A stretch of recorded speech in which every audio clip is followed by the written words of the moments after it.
Yeah. All right. Good morning, everybody, and welcome to the Tuesday edition, I almost said December 12th, December 7th of the AM show, hosted live on the Alpha Mint Discord. I am your host, R2DGen, and I'm joined with me, as always, by Free Market Capitalist. You said December 12th because all you're thinking about are little lemons. That's all you Yeah. got on Got right now. Lemons and lemons, lemons. lemons on the mind. Yeah, just as a quick sidebar, posted a really cool astronaut of Neil Armstrong back from the Lamoon. I thought that was hilarious, but yeah, Wait, it's did you see who responded? Wait, must have to that particular tweet? yeah, none other than Klon, I believe, right? Yes, sir. Yeah, they So are. I Things are get more shaping up bullish for by the them. second. Yeah, so today is it's very snowy here. It is very cold. I don't know what it's like in New York. Probably something similar.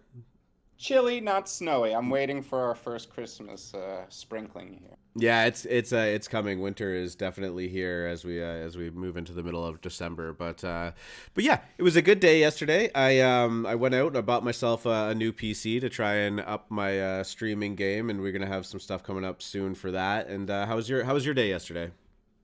My day was fabulous. There were some pretty interesting mints. I was out and about and taking care of some other deals and things on the side. So I was distracted, but it seemed to be a bit of a busy day. And certainly a very nice relief bounce there in the old crypto, huh? Yeah, it was definitely nice to see. I might as well just pull this up right now. But Bitcoin crossing over that 50,000 mark, hitting 51,000 right now. I'll just give it a quick refresh and see where we're at. Yep, still over 51,000. Ethereum kind of hitting towards 4,400, and that's had an incredible rebound after the drop over the last week. And also keep in mind that it did have quite a good run just before as well. So there was that kind of like sharp swing up and then sharp dump. But yeah, 4,400 is nothing bad. And if this had been last week before that drop, we probably wouldn't even be thinking anything of it. So I don't know. I feel a lot better about things today. I think that we're still in a little bit of a treacherous territory, but things start to, the wound's starting to heal. What do you think? The chart's firming up.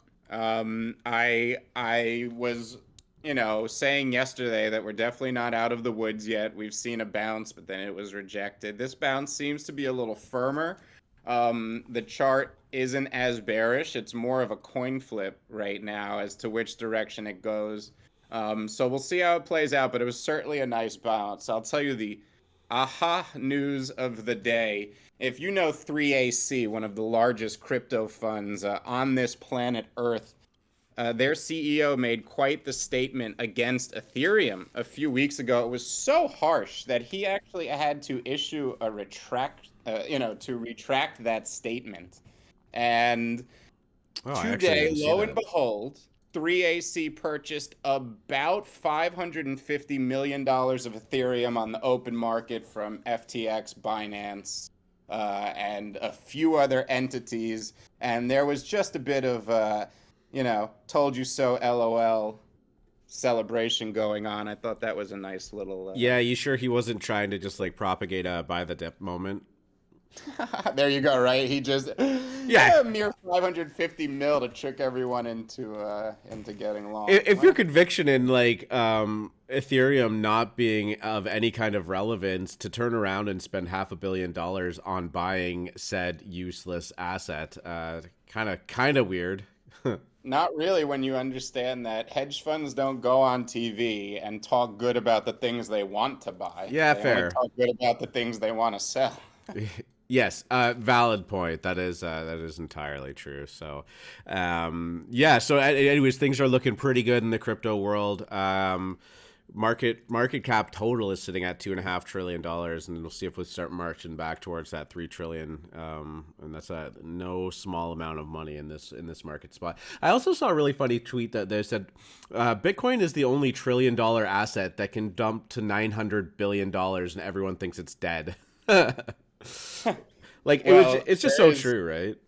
there is another asset like that. That would be Apple stock. Apple has been doomed for the last 17 years, if you believe any article in mainstream media. Uh, so, yeah, I feel you. Yeah, you don't feel strongly about that at all, do you? No, no, no. All right, let's move on to some NFTs. We had a article that we pulled up yesterday, and we wanted to just take some time to digest it and think about it. Was the Time article on Decrypt that said, one of the most transformative moments in our lives, why Time is betting big on crypto and NFTs. Between launching NFTs, holding crypto, and educating readers, the century-old media brand is looking forward. Now, obviously, Time had a really, really successful drop in the Time pieces. Seems like yesterday, but I guess a couple months ago at this point. A couple Moon Loungers did extraordinarily well, minting that and then selling it pre-flip. But I mean, they brought some of the biggest artists in NFTs in to do this, including Beeple. And I believe Fuckrender was part of that too, right? And, you know, that was a huge drop. Now, some of the knee-jerk reaction is, you know, this is a legacy media company that we don't need in this space. Like, death to them all. They could all, you know, go the way of the dinosaur and whatnot. But I think Time is a little bit different in that we really need to understand the relevancy of Time. That it is, you know, in some way, shape, or form still held in quite high regard. And the fact that, you know, 100-year-old publication that is deeply embedded with the art community and the culture of the world is taking this stance on crypto and NFTs, I think should be viewed as incredibly important, simply for the fact that, you know, people of a certain age, and when I say that, I mean, you know, anybody over the age of 40, time is it's a staple. Like, it's been around for their entire lives. It's highly recognizable, and like I said, it's still something that they respect. So when a publication like that is signaling that this is the future, I think it lends a lot of legitimacy to what we're doing, and I think, you know, we need to embrace that a little bit.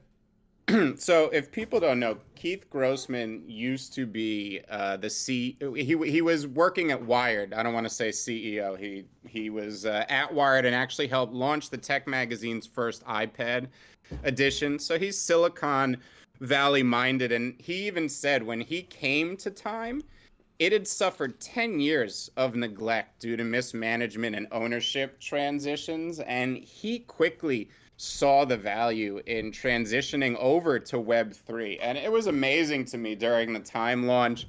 You know, we saw it quickly get to 3.5 in the aftermarket. It was a fabulously written contract, so people paid about zero point 0.5 with gas per for these things. Some of them were very rare, and I think still holding their value, but it quickly crashed afterwards. And man, so many punks and quote unquote OGs were talking about how this was some sort of cash grab, and it just seems short sighted. I think when you look back at this current cycle, Keith Grossman and Time Magazine have done more for NFTs than punks. When you look at the partnership with Cool Cats and the upcoming children's television show they're going to set up for Robotos, I mean, this brings NFTs more mainstream than you can even imagine. It gives legitimacy to the entire industry. We often talk about how punks and their price often dictates the entire NFT market. Punks start to moon, it drags everything else up, and vice versa. Well,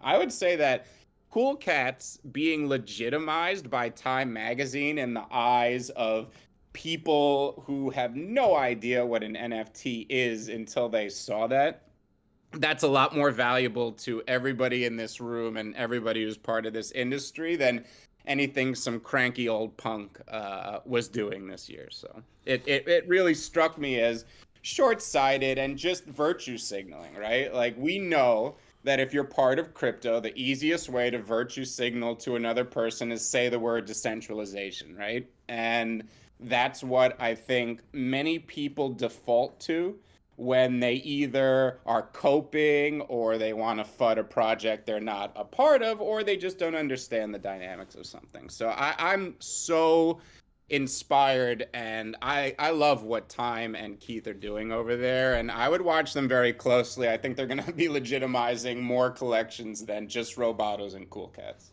Yeah, I mean, just to be a little bit anecdotal here for a second, being from Canada, Ontario, like the Toronto area, when the Raptors went on their championship run in the NBA a few years back, being Canada's only team, it really kind of did just like sweep like the whole nation. And everybody got in on the fun. Like it was, there was not a single person in this area that wasn't talking about it. Everybody was watching the games. The bars were full. They had pop up outside things, and there were a lot of like OG basketball heads and longtime Raptors fans that were like, "Oh God, like I've been here since the beginning. Like you're not real fan." Like, dude, like take the opportunity to embrace someone new into the space. Show them what you love about it, show them why it's important to you. And I can guarantee you there's a lot more basketball fans now since that happened than there were prior to it. And I see a lot of that in crypto too. There's this defensiveness that people end up getting where it's like, I've been in this for a long time. And now you're just coming in here and acting like you enjoy it. Like you can't have that mentality. It is really, really important to actually just, entertain the conversations with those people, encourage it and show them. And like some people will stick, some people, it might just be the flavor of the moment and it'll go away. But I mean, for the overall, betterment of the community and whatnot, I think it's great. I mean, look, anytime your band gets popular, you kind of get turned off a little bit, right? Like, hey man, I was here first. But this is something that permeates NFTs every day, right? Like NFTs are now this new thing where people actually trade them and there's volume everywhere every day. And I don't care how low you see that OpenSea volume go look at it in like January and December of last year type of thing, right? So this is a completely new type of world. And I think that the OGs they're just missing the forest for the trees, and we say that a lot, but magicians also would go through this, as tricks are often revealed, especially ever since the internet came about. And I bet you remember when you were kids, there used to be specials like learn how magicians do their tricks and stuff. And there's that magician's code, right? Like you're not supposed to tell how tricks were done. So there were a bunch of old cranky magicians that just got angry and went into obsolescence. And then there were magicians like David Blaine.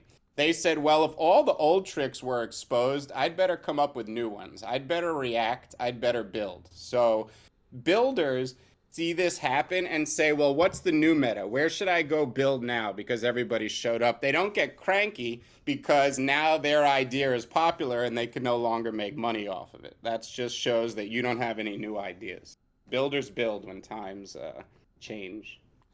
Yeah, exactly. And with an influx of new people comes an influx of new opportunity. Speaking of new people into the space, since I've left my traditional job and came to do this full time, talking to like my mom about stuff and whatnot, she surprisingly didn't seem like that interested in what I was doing, and I think that it just came from like a place of like not really understanding it. And I think that for definitely a little bit of an older demographics, crypto can seem kind of scammy, especially with the outsized returns. Like, like people of a certain generation aren't used to the idea that you can get 100, 200, 500% returns. Obviously, the risk is incredibly high, but it just doesn't really register. So, slowly I was talking to her about stuff, trying to explain crypto and NFTs and stuff like that. And I think she had like a little bit of an aha moment. And then she sent me a message yesterday. It was actually just a link to an article on entrepreneur.com, and it was just NFTs are so much more than JPEGs. I won't go into great depth about the article because it's all just stuff that we know, but I'm going to link it in the voice chat too. So if any of you are kind of looking for something to send to family or friends that are curious about it but aren't quite there yet, I was talking to her on the phone, and she said that combined with what I told her and in this article, it kind of really started to help her wrap her head around that. So, just in the in light of talking about new people entering the space, I think that's I think it's really important to have resources that you can show people and refer them to. So I'm gonna link that there, and if you want, you can check it out or just bookmark it, whatever. Yep. How, Friction is the hindrance and the opportunity. how has it been for you when you're talking to like family or friends? I know that you're pretty open about the fact that you'll go out and you'll see someone doing some art and you'll be like, make that a JPEG. But Right. No, I don't do it with family and friends. It's just a policy I have. I really try not to talk about it at all unless they ask the questions, because I I completely think agree. yeah, it's way too early a concept. Like, you just have to naturally be drawn towards it or you don't get it. And I don't have time to explain things to people who don't get it. And that's not a knock. I'm not saying that they should get it. I'm just saying, believe me, the people that need to be here are going to find you. You don't need to go find them. Yeah, that's what I've always said to family and friends too. Like if Bitcoin comes up in casual conversation or NFTs, or be like, actually, I will just say, like I'm actually pretty invested in this space. I've spent a lot of time with it. Like if you ever feel so inclined to start asking questions about it or you need any help with it, feel free to reach out to me or whatever. But I'll never push it on them. I'll never say like you have to be in this. You have to put your money into it. Like you do have to have that natural path to it.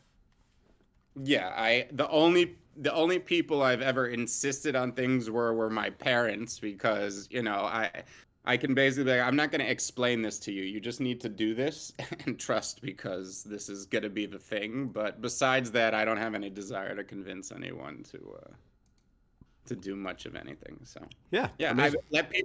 let people come to you. I mean, they're gonna know. All you got to do is mention it once, and then one day they're gonna be like, wait a minute, that he was the crypto guy, he was the NFT guy, right? Then they'll come to you, and you can talk all you want. They'll be happy to listen. Yep, 100%. We are entirely on the same page about that. So, NFTs. Let's get there. WGMI.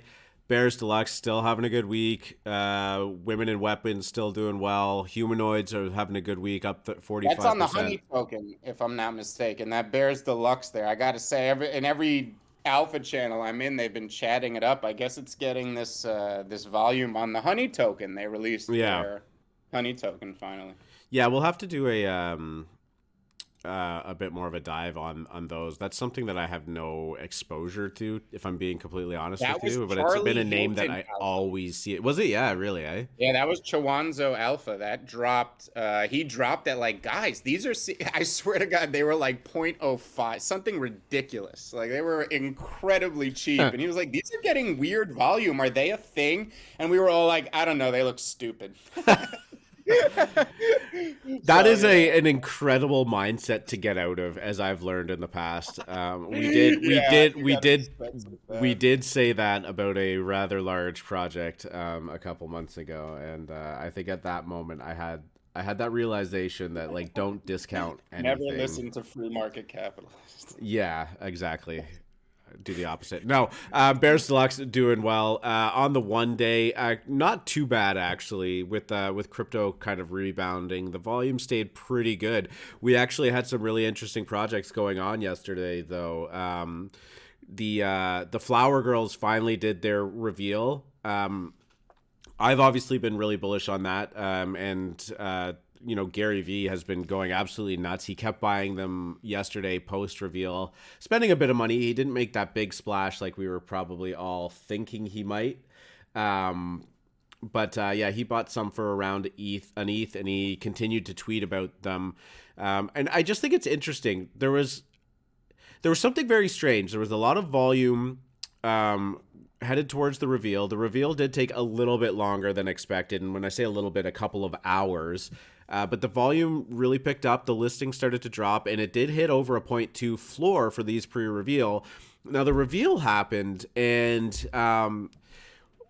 typically when this does happen, you start to see this like cascading effect of like everybody's trying to sort out the actual floor price. Everyone's kind of jockeying for position. Some people are loading up, and there's this battle between kind of the sales and the listings, and everyone's really trying to figure out, oh, this looks rare, is it rare? There's really 10 minutes of chaos and about an hour of like just trying to see where the market's going.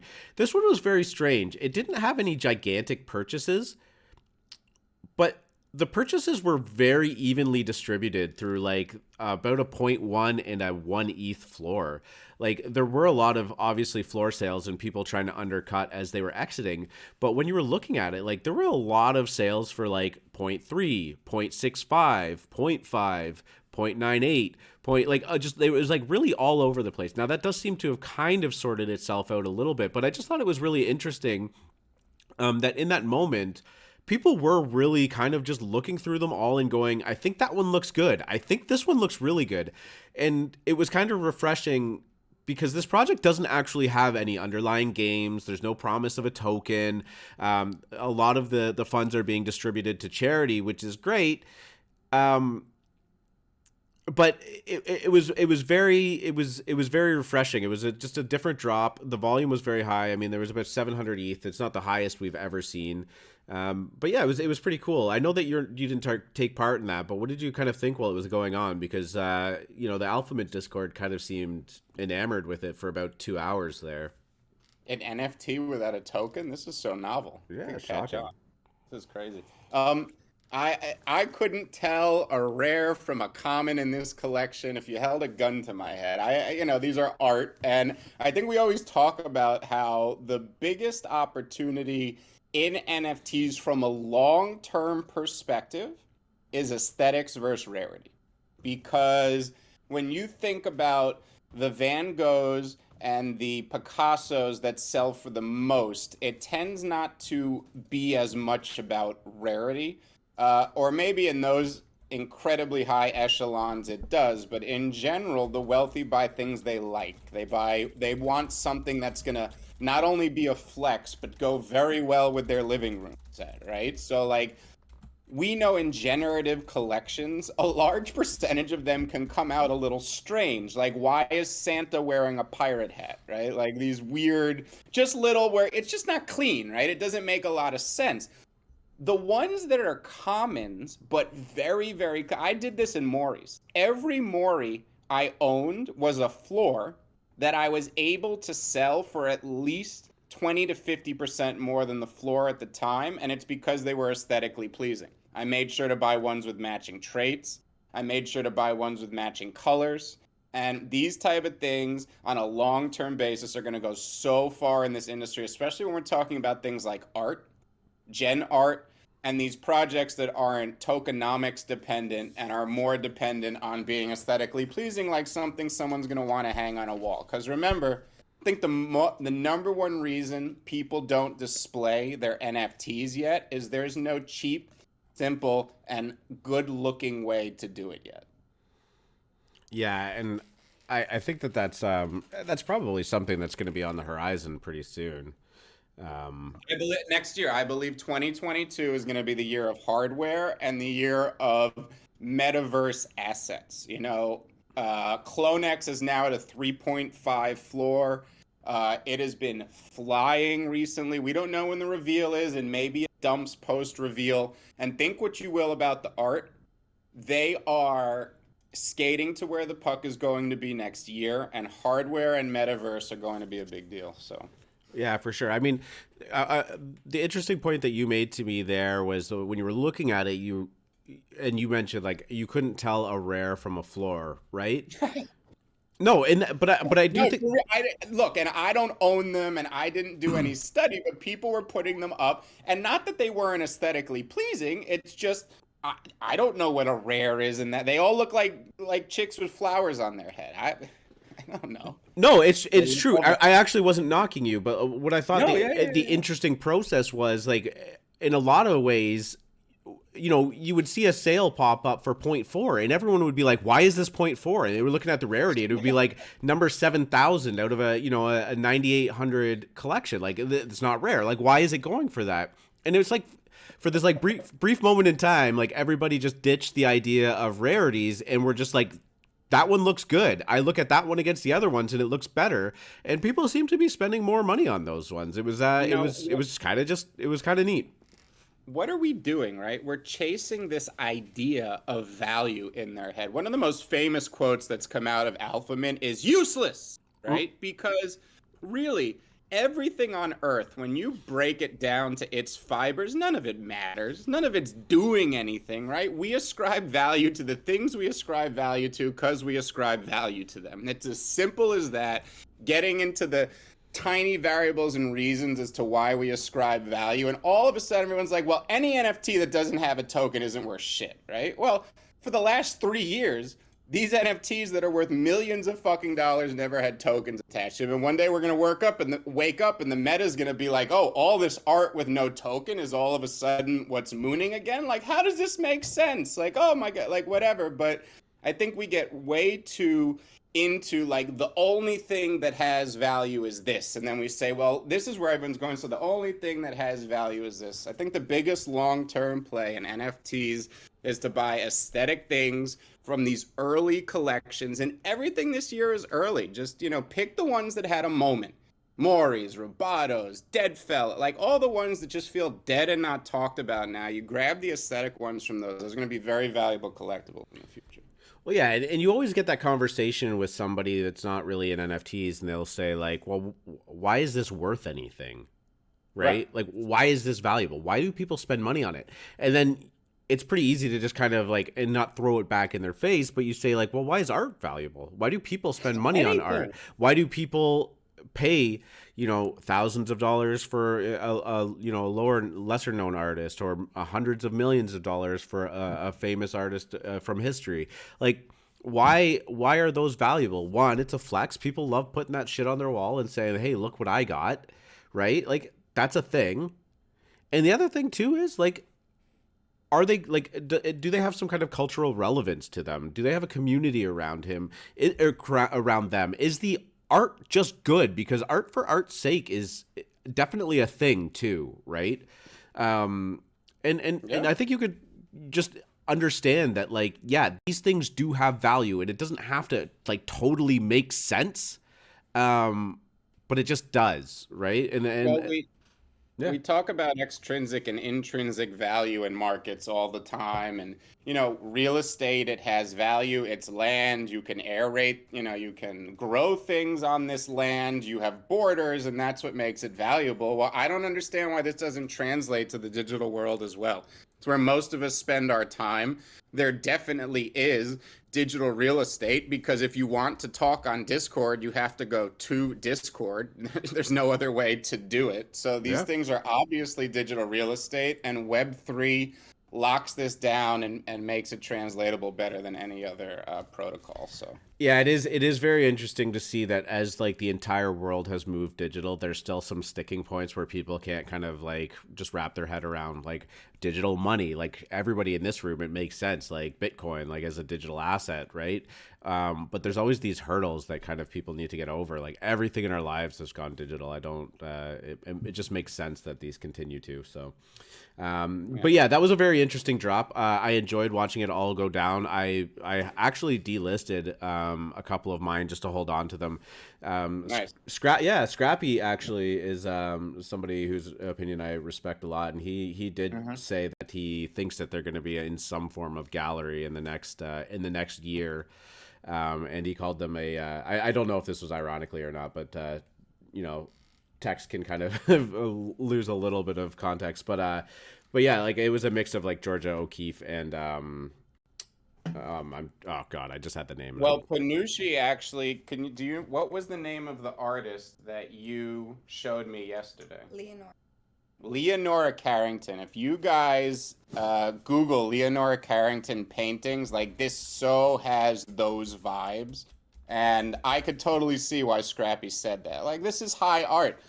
I just think that gets lost on a lot of people, because even though they say that they're against right-click save culture, I think when it comes to gen art and art, deep down they go, well, why am I going to pay for it if it does nothing? Yeah. Right-click. I just pulled up Leonora Carrington on there too, and I get it for sure. So. Yeah. Yeah. Yeah, I think we can move on from Flower Girls, but it's interesting to watch. I do still have a sneaking suspicion that there will be more big names that come out in support. And watch for some Twitter Spaces with Gary V, as he loves to do that a little bit after the reveals too. So, Is he like perpetually hungover to you, or is it Gary just me? I V. know he's up, yeah, I know he's up every day at 4 a.m.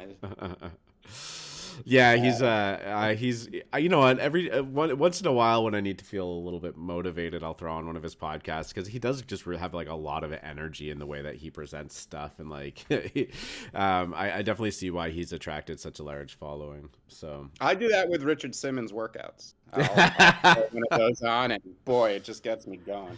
Okay, all right, moving on. Oh my god, I almost said, speaking of Richard Simmons, let's move on to Rusty Hogs.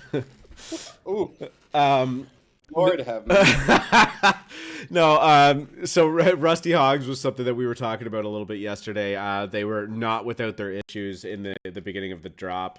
And they didn't have a mint function. They had a transfer funds function, which is always a bit That's of still just a, so great. They scammed themselves. yeah, They ran the Discord scam on themselves. they rugged themselves. Yeah, for sure. You know what? I mean, I hate to see a project go this way. Like, I do believe that this was all an honest mistake, and I'm not going to spend any time like dragging them through the mud.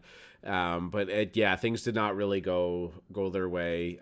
Looking at it, I think 400 kind of minted, and this was a 3,000 piece drop. So yeah, but a little over 15% Fully minted. whitelisted too. Fully Whitelisted, whitelisted. and 100 of those were bought by the team. It's a zero point zero 0.08 mint for those last 2,100. And look, quite frankly, the art is not bad. I mean, I've had That's my not. criticisms. Yeah, I mean, I've had my criticisms because I believe that mistakes happen in environments where you foster them. So I agree, none of this was malicious by the team. They responded quickly, and I don't think any of this was on purpose. I just think that a lot of I always think Discord announcements are such a great tell as to the competency of a team. And their Discord announcements were always too often weird, misspellings, strangely emotional for a creator who should just be thinking about his project. And yeah, they're not. I don't know if these are gonna mint out because in situations like this, right? There was like 10,000. There was 11,000 people in the Discord yesterday. There's 10,500 today, right? So 500 people left the Discord overnight, and that's really not indicative there's going to be a lot of secondary demand. When you whitelist an entire project, you are 100% dependent on there being some sort of rabid secondary demand, and then think about what happens, this negative feedback loop of people are waiting to see if there's secondary demand, so they're not minting yet, and people aren't minting, so nobody's buying on the secondary, and you completely shit your own project. Never 100% whitelist unless you're Mecca, right? Like if you have garnered 100,000 genuine Discord members and you have a hype train that's going 200 miles an hour, do whatever you want. People will complain, but fuck it, you can do whatever you want. When you have good art and maybe you're authentic but you've made some mistakes, you really just need to do things in a conventional best practices manner and not fully whitelist. We've seen a few projects just go tits up because of this.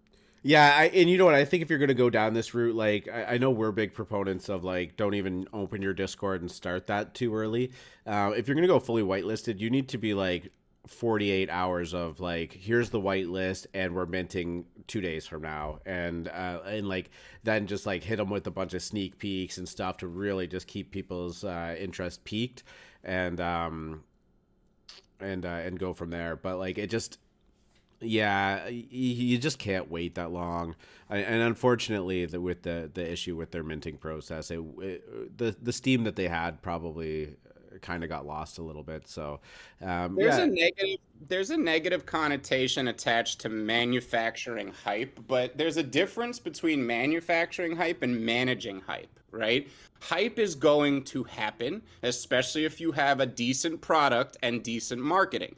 It's about managing the hype correctly, right? Because we can see when a project doesn't do that, it can be the death of it, or it could just really put a bad taste in people's mouths from a failed launch. So. If you're manufacturing hype, you better have the best fucking product. Like, it better Right. blow everybody's minds, and then that Right. hype will maintain and sustain itself after the fact.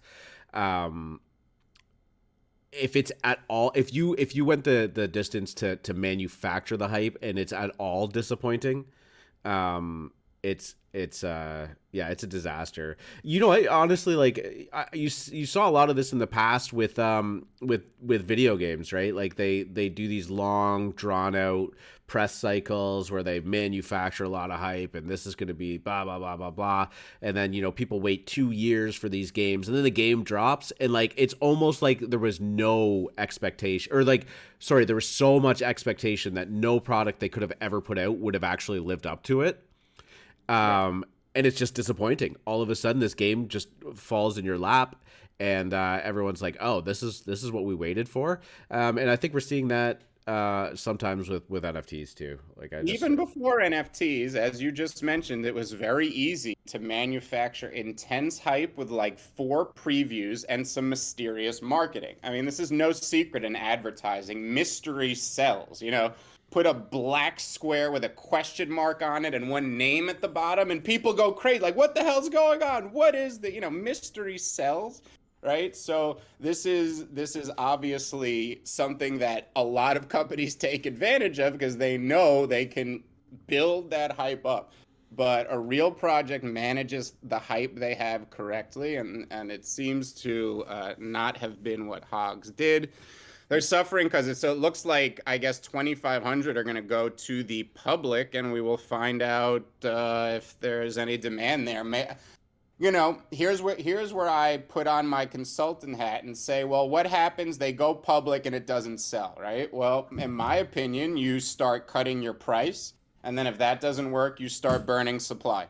That shows you care about the project, and whatever you make on this initial drop, you're going to take that money and try to do something with it, or try to build it into more than what it is, and at least provide value for the people who bought and already are holding your bags. So yeah, I would say, like, the one risky thing about cutting the price in lieu of not minting out is just that you're gonna have a whole bunch of people that whitelisted and paid, X amount of ETH, and then, they're gonna be upset about, like, well, I was a pre-sale supporter, like, why punish me? Yeah, I mean, I think both of us are always in favor of burning supply. I think that always looks good. In this case, there's so few of them minted out that I actually think that you could, double up what anybody has minted right now, give them an extra free one, and then cut the price in half. I think, if I'm not mistaken, the price was 0.8, or sorry, point oh eight. Yes, that's another project that we're going to talk about. 0.08, which it's pretty expensive, especially when there's no hype on it. I think if you cut that to 0.04, you give everybody that's minted so far a 1-to-1 drop of a second one. So now they've, almost like a stock split, and you make it a little more accessible for people to mint on the public. There's maybe some hope. And that's the thing. I think there are moves any project could make when they see that their plan A doesn't go well. But what usually hinders it is ego, or the idea that they've already spent this money in their head. So and I potentially think listening to the community too much too. True. Yeah. So I have hope for the Hogs. I guess I still technically have whitelisted 2 p.m. I would love to see some random influencer decide, let's sell that project out. Maybe I'd mint mine, but tough go for them so far. I hope anyone who's in it makes some money on it. Yeah. Yeah, I mean, if they're dedicated and they continue on and they burn a lot of their supply, I mean, we've seen projects that only have 400 supply, 500 supply, 1,000 supply do incredibly well. So if they can kind of right the ship and put it in a direction that kind of, pivots in the right way, then yeah, why not? Yeah, really quickly, just wanted to talk about Syn City that was going on. I don't know if that's been solved. The voice chat looks like it's emptying out a little bit. So if somebody wants to give me the shout out in the AM show chat as to what happened there. No, not solved. Still going on. Okay, so there's still hope. Everybody gave up. Interesting. So this was something that happened last week, I believe. Wednesday or Thursday, there was a drop of 200. There's some pretty difficult riddles to solve, and it did get minted, 200 of them, and the floor was, I think, up to 7 ETH at one point, and now sitting at 3.4, which is amazing. And this is why I think so many people are dedicating so much of their time to trying to solve this riddle, because just getting your hands on one could be $15,000 in your pocket if you decide to sell or hold. It has shades of Neo Tokyo, but And they if you are don't know, difficult. Neo Tokyo, has a 1,000 supply and is sitting at a 37 floor right now. It is remarkable how few of those are on the market given the floor. There must be some insane fucking alpha in that Discord for 1,000, for 1,100 people to choose the Discord over 130 grand is incredible. Yeah, it's pretty wild. So I guess we'll keep our eye on that. Maybe we can jump back into it and keep looking. But it seems like everybody's kind of throwing their hands up and just said either can't do it or maybe something's broken about it. But I mean, they've been pretty meticulous. You gotta make these things difficult. I mean, like, you know how every alpha Discord out there gets their hive minds on it. You have professional puzzle solvers out there. If you make these things even remotely easy, someone gets it in 2 seconds and everyone complains. It's better if they skew hard. It kind of bakes in some of the price too. Like, you had to work for that, right? Like, for real. How many hours do most people have to work in IRL for $15,000? Like, it's a good amount of time. So I want my damn whitelist for verifying the Discord. Do not make me do anything else. I even have to type GM. I'm out. I'm just look at Seb's just saying, look at this. That was airdropped into the one person who has cracked it. It's OpenSea. Oh, nice. So one person. Wow, that's. I don't know what I'm looking at here. The amount of people watching it. So I guess one person has solved it, didn't share it with anybody, and somebody airdropped him a picture of Bruce Lee that said, "What's the answer?" into his wallet and said, "Help a brother out." Hey, you know what? That could be a little business plan. Start sending that guy some ETH, and he'll give you the code for it. Whatever. No. Tough though. Last thing I want to talk about, and I was out for most of this, so I'm hoping that you could fill me in a little bit. But the much anticipated Vox drop that happened yesterday, purchased with Gala, did not go according to plan. I believe their website was. No, go on. You take it away. If that's what do you got? I don't even know what Gala is. That an L2 or an Alt L1? I haven't. So Vox was a very successful, I guess, metaverse asset drop the first time around. That was like sitting at a 3.13 floor. Going into this second drop, it's like stuff, right? It's items and things that would. Well, like I saw like backhoes and trees, random stuff, like stuff you would populate a universe with or whatever, right? But incredibly liked company sitting at a very high floor. You had to change ETH into Gala, which I'm not sure if that's an ERC20 or or some other coin. It must be an ERC20 because everything's still on Ethereum, I believe. But it went terribly. They suffered from website issues like many of these high-profile drops do. I don't know if it was enough server space, poorly written code, whatever the problem was. But I know Rajesh and Lucas were going to go pretty hard on this drop and got really frustrated and were like, I am never changing anything into Gala again. If one of them wants to come out of the AMA and give us some details, that would be cool, but it would seem to be a failed drop because of technical issues. And then when it finally worked, a lot of people who were trying to get couldn't get. So just a bad taste in people's mouths from another botched drop.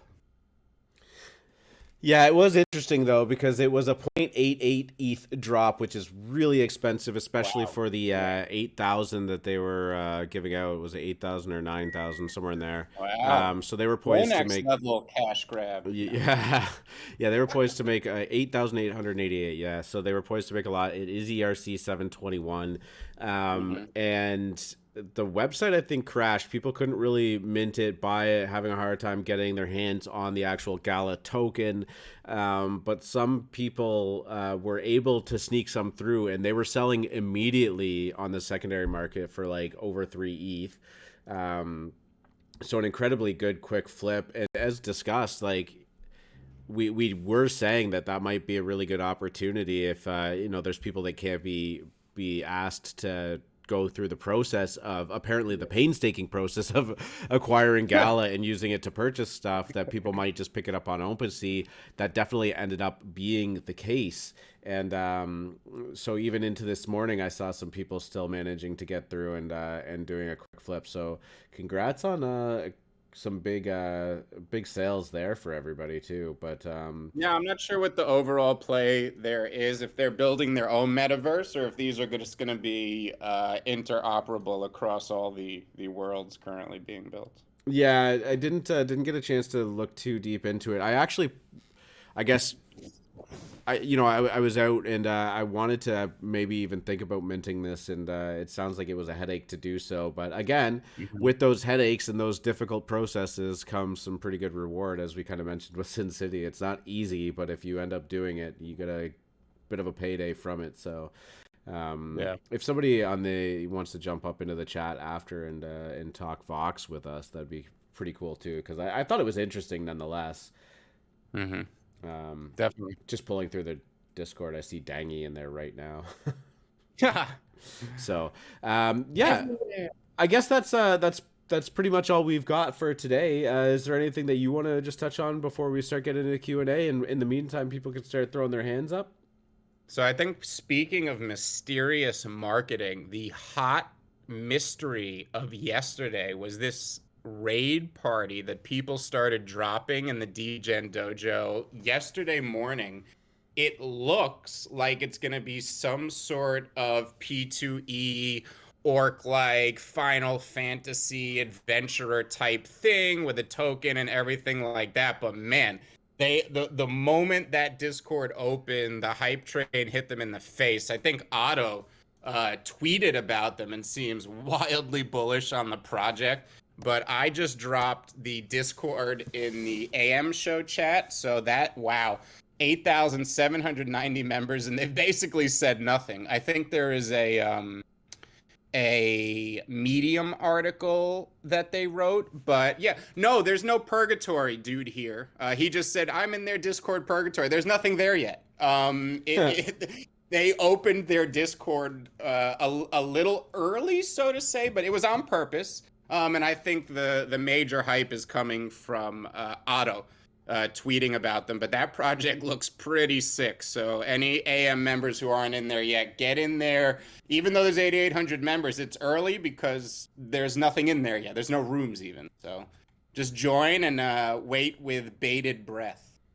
Yeah, it does look pretty cool. They've clearly spent a lot of time building this. They put some absolutely put some effort into it, and I am a sucker for these kind of games too. Woo! They just they just if you missed orcs, maybe work this one a little bit. It has the look, right? Yeah, for sure. So it'll be interesting to see what comes out of there as some more information kind of gets. I don't know if they're gonna tease it out or if they're just gonna kind of drop it. I'll go read that Medium article. I heard more today, so we'll see. I heard, wow, 58 Gwei just flashed on my screen. 58 Gwei, people. Ethereum is dead. Yeah. Isn't that the metric? Like gas is the usage? I know. Nobody's using it. Gas is low, it's dead. Gas is high, it's useless. Yeah. No, it's so funny too. If some of these other networks were used as much as Ethereum, they would be expensive fees as well. So sharding, the most Excuse unfortunate me?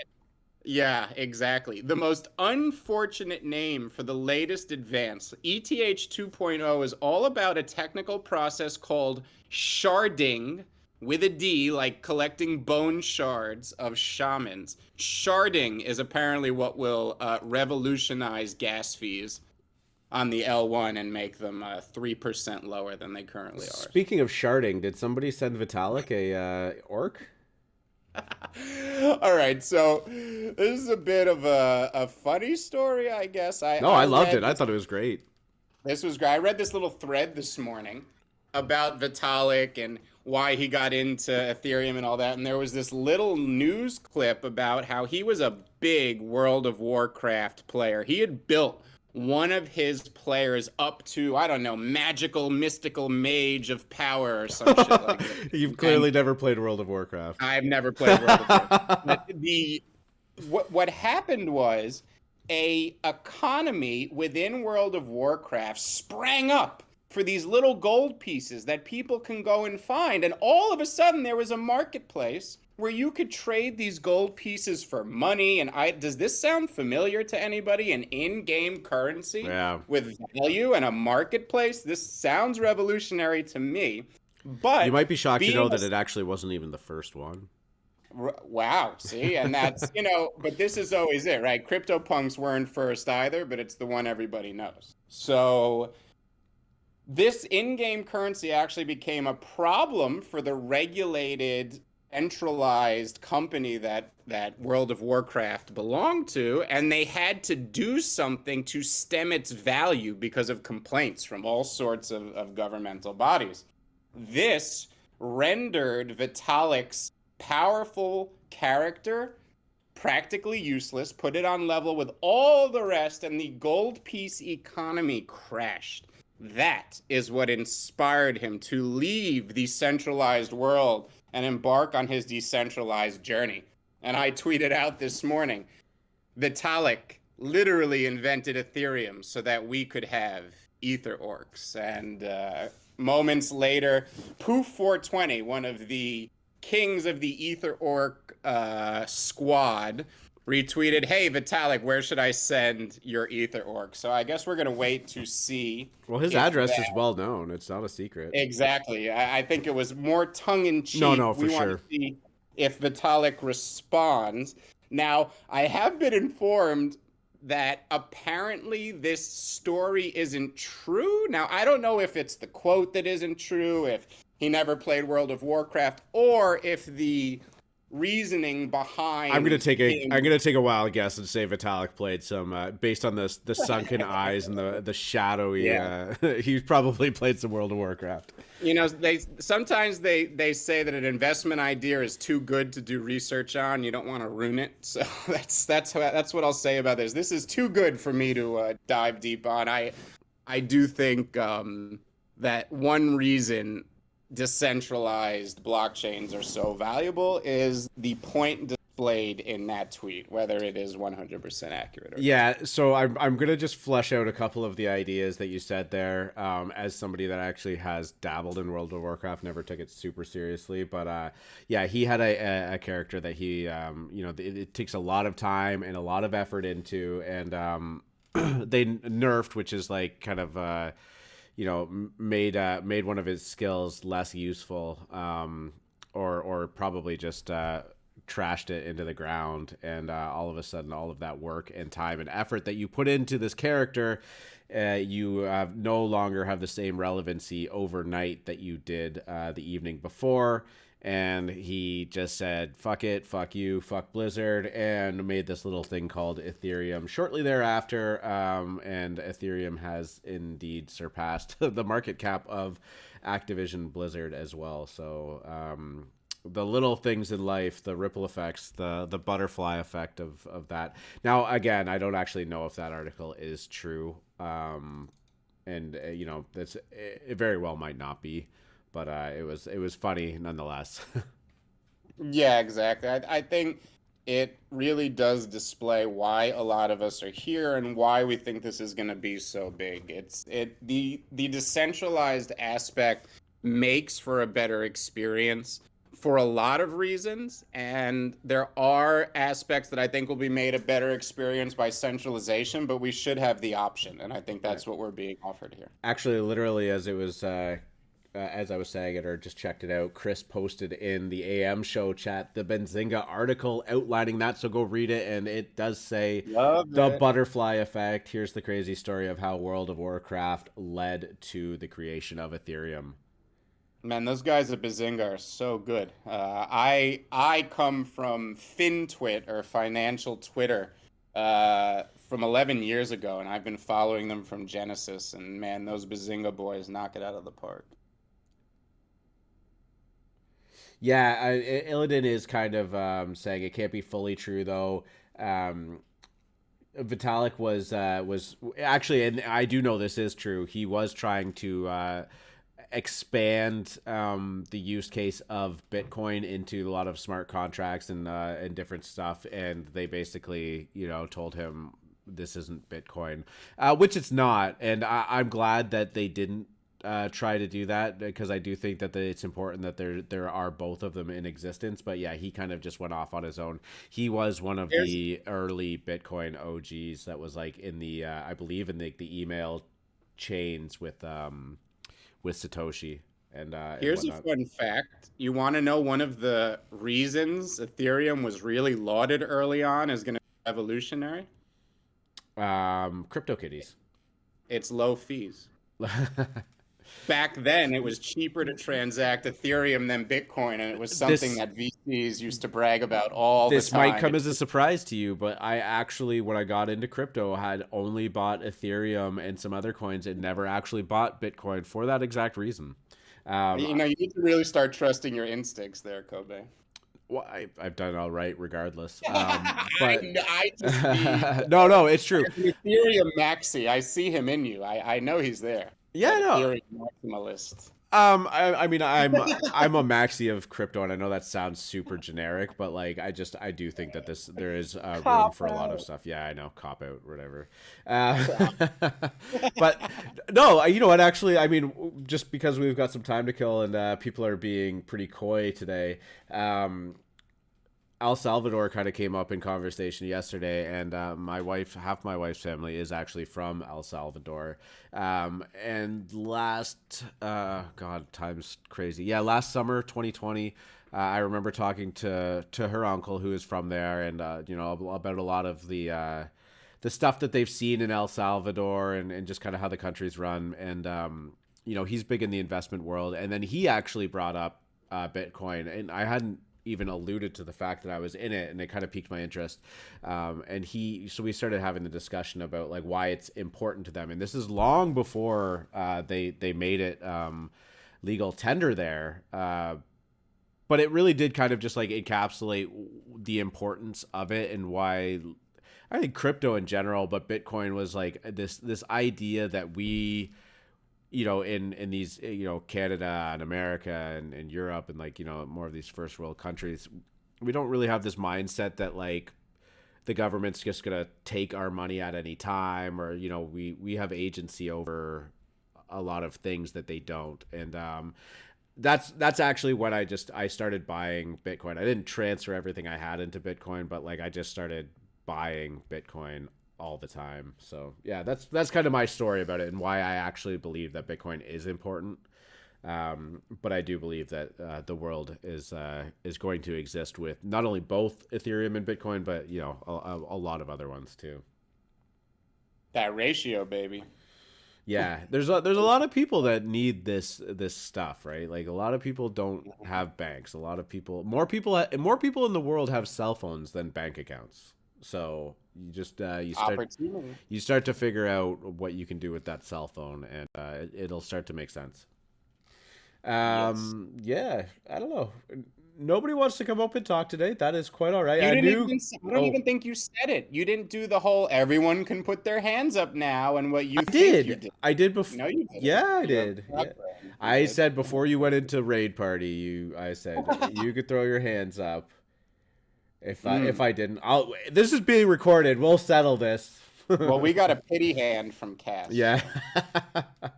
Actually, you know what, Cass? I saw in Henry's daily write-up that project you mentioned to us, this Alethea, is having a run. GM. Yeah. GM. Just to go back to the fact of you didn't mention about waving your hand up, because the moment you do, I'm normally the first. I did. Now you're going to argue with two people who were listening? Yeah, I'll argue with you all. Don't. Yesterday I went to the supermarket and I gave this woman a penny to kind of level out the change, so you would give me like a full pound. And she had a 10-minute argument with me about how I never gave her a penny. And I Wow. was like, are you serious? Like, do you want me to give you a pound instead? Like, just no, you didn't. Yeah, anyway. But yeah, Lithuania's doing well. I think the reason why is because there was a Bloomberg article Okay. that they're collabing with Binance Marketplace and also Sophia, the actual AI thing. Yep. Oh yeah. Yeah, so that's something along them lines. I think that's why I went for a really good run. Even people were buying the level 3 pods at 20 ETH a pop. Wow. So Wow. yeah, I think someone bought 11 of them. Yeah, so that done really well. That done actually really, really well. So What I'm happy with that. what's that phenomena when like somebody says something and then you start to see it everywhere and then you're not sure if it always existed or if you're just noticing it now or something, but like that's Boehner-Meinhof syndrome. is that what it is? There you Yeah. Oh, okay. I'm glad you knew that because I wouldn't have ever been able to figure that out. Mhm. But actually, that is something that you mentioned very early on in your tenureship here at AlphaMint, and I see it pop up quite a bit. So probably nothing, I guess, right? Probably nothing. Yeah, Probably nothing. probably nothing. PN. What was I gonna ask you guys? A couple of things really. Pink. One, pink, yes. Well prompted. I Okay. am honored Yes. to be like OG. I've never been OG anywhere else. So to be an OG here, The new color is really striking too. It's a very appealing color, I would say. it tells you who you are. It does. It does. Oh, it's an honor to be honest, and I'm really proud to be an OG in this group. This is like really cool. So I thank you. Yes. And yeah, just in terms of the Ethereum and Bitcoin talk, I just think it's just phases. Like at the end of the day, like if you really look at the way the world is going, and one thing that really prompted me to kind of come up also, although I get prompted every day, but when you guys were talking about bank accounts, mobile phones, so on and so forth, um, just an example, I think when Afghanistan went through their whole war and the UN leaving and so on and so forth, they had no government and their currency was collapsing like something wicked. So without a government, you're not even going to have a bank. But with crypto, families from across the world were able to transfer money to them instantly so they can live and survive. Yep. I worked Which for a really lovely family from Iraq, or in my early days in the restaurants, and they fled. They were a very wealthy family in Iraq, and they left. Not all at the same time, but essentially, like they only were able to take a small fraction of their wealth with them to Canada to basically come and start over. And with crypto, like you remember that seed phrase, and you can take it anywhere with you, right? Like so. Um, revolutionary. Everybody always used that like Bitcoin solves that or crypto solves that kind of like thing, but like for people in those situations, I mean it's a very real problem that it does solve. Yeah, definitely. So I can see. I mean, even if you just look at the population scape, like there's a hell of a lot. There's a big population in third world countries, massive. So I think for them, for families in Western worlds to be able to transfer money to them without the major costs and the middlemen of like Western Union and so on and so forth, I think that in itself will just push crypto further forward. And then you look at countries like El Salvador that have, you know, completely changed over their ecosystem into crypto where people didn't quite understand it. Then the boom happened, everyone understood it. But with the boom happening, they actually invested their money into universities to understand crypto even further within the country. So yeah, man, like we can't go backwards. We've never gone backwards as a race, as humans. So 2-3 years, I'd say is we'll be looking back at these conversations and saying, huh, like it was uncertain back then, but it's pretty certain now. Well, but that's just my belief. You know, I could be completely wrong. But yeah. Yeah, right there with you, man. Do you mind if I can mention another NFT I kind of stumbled upon? Yeah, of course. Please. It was a really cool NFT. It's not a cash grab. I don't think it's anything to do with money. So if you want like a big flip, I don't think it's gonna be there. But I think the one thing that really interested me was I'm a big fan of mental health and men's mental health. Um, and what this NFT gave the opportunity to was basically counseling sessions and therapy Was sessions. this Tough Guys? No, it was Oh, another okay, one that called sounds like Tough Guys. yeah, it was another one called Fungals. Tough Guys was similar, but I don't know. When I was in the Discord, it just didn't seem. I think there was too many people for them to action that. Yeah. Which was tricky because I don't know how you'd be able to get a one-on-one with X amount of people on it. Yeah, especially with the therapy side of it, because you need an hour session. You know, a bit of disclosure. I've had therapy sessions myself, and I see the relevance and importance of it, especially when you're stressed and down under. Um, and they were saying they were going to offer that with also physical health as well. Um, I don't think they've opened their Discord yet, and I don't even think they've launched yet. Once when I get a Discord link, I will pop it in the chat. But they seemed yeah they seemed like really good people that were there to help people out. Um, but yeah, I'll just send a link on it. I was just really impressed with it because of the whole one-to-one therapist thing, because that used to cost me about 60, 70 pound, which is about $100 a session. And I had like 14, 15 sessions. So if I had an NFT like that, it would have saved the cost. So yeah, just food for thought. Yeah, great. I'll definitely check it out when you drop that link in there and just see what it's all about. But I do think that yeah, it's important, and you know, men's health, men's mental health, and all of that stuff is something that doesn't always get talked about, but definitely something that at least is becoming a little bit more normalized. So yeah, I appreciate you bringing that up as well. No problem. Well, have a good day, guys, and I'll see you tomorrow. Yeah, Cass, thanks so much. You too, sir. Pleasure. Seb, GM, good afternoon, good evening. What's good? Afternoon. Nice. You were Afternoon. you were in the voice chat for quite some time trying to solve that Syn City debacle, eh? Yeah, I gave up. I was in there this morning for a little bit, but I gave up. I can't remember what his name was. There was one guy who was doing the majority at Orgmar. Oh, yep, He was yep. the one who was like pushing it and being the smartest, but I think we all just gave up.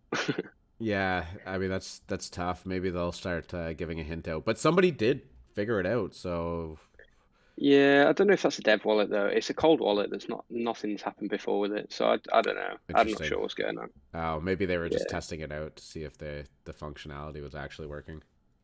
Yeah, who knows? Not sure. Who knows? But Yeah, so you came up go to on. talk about Vox yesterday. Yeah, you were saying well, I realized Rajesh and Lucas weren't here, and you were talking about what happened. It was just the worst drop ever. So it was as you mentioned earlier, it was 0.888 ETH worth of Gala, and they Is didn't that an release exactly. ERC20? Is Gala an ERC20? I don't know. I just Uniswapped it. I've got no idea. That must be on Uniswap. Yeah. Okay. And anyway, so what happened was they didn't release exactly how much Gala that was until a few hours before the drop. So everybody Oh, decided to go. So everybody decided to go buy this Gala for this hype drop that everybody's been talking about all day. Suddenly, before the drop, your address was having to put through Uniswaps on 300 Gwei to make sure that you managed to get it in time, because everybody was doing it. The price of Gala went up 10-15%. Like, I don't know if it was related to the ETH doing the same at the same time. But anyway, the price of Gala went up, yeah. and then the actual drop, they released the first batch, which was 888 for the OGs of the Discord, or the gold members, or whatever they called them. The first batch, they didn't tell anybody it was just the first batch, so everyone went ham on them, and everybody got fails and all sorts of stuff, and they just kept delaying it over and over again, and then it was just the messiest drop ever. And then when you went to swap your Gala back, Gala had gone back down because everybody else had done the same, and it's just stupid. So I was going for one. I had like it cost me like 0.1 almost to get through the maze that was trying to get this thing on Gala. Their website was just rubbish. Who could have foreseen that the underlying low liquid currency they asked you to change your ETH into would tax you 20% each way? I know. The I know. trading volume's $1 billion. How is this illiquid? Yeah, well, it's not. I don't know. I don't know if Well, it it's was liquid enough. Yeah. Well, Jesus. I mean, this would have been a But it great was play if you had bought Gala a year ago at 3 10,000ths of a cent. What's funny is it wasn't even the worst drop happening at that time yesterday. No, well, hold on. You said this was literally the worst drop ever. So which is it, man? Hold my beer. All right, so where the worst drop, well, it wasn't the worst drop. The worst drop that happened yesterday was where crypto walkers decided not to charge anybody trying to mint. So I don't know if you saw that in the chat, but I didn't even catch that. No.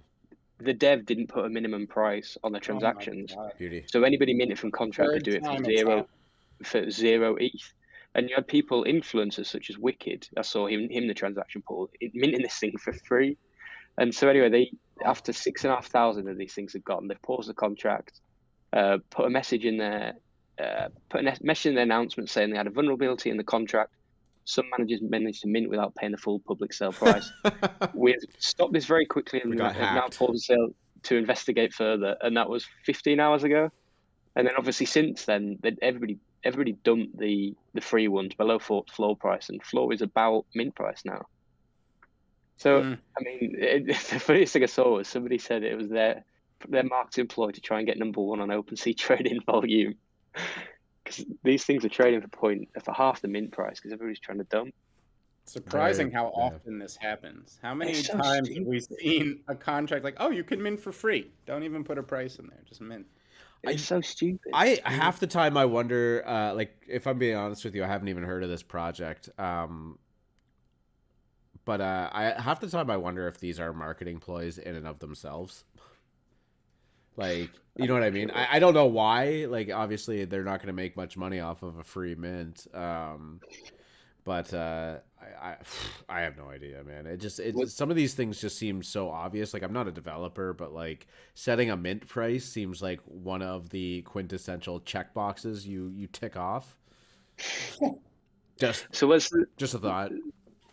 I mean, so the two people who came off worse from it, well, except for the team who didn't get any money. The first person was the person I was looking on the total ownership pool, and somebody bought 60 of these but paid full price for them. They paid 60 for 60 of these. Wow. And the second person was the person complaining in the chat that they'd spent 3 weeks grinding to level 25 to be able to whitelist one of these.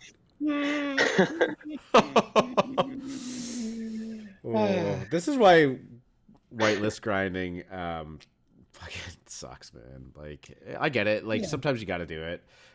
It shouldn't be like completely unachievable though. 3 weeks for somebody to grind a whitelist is madness.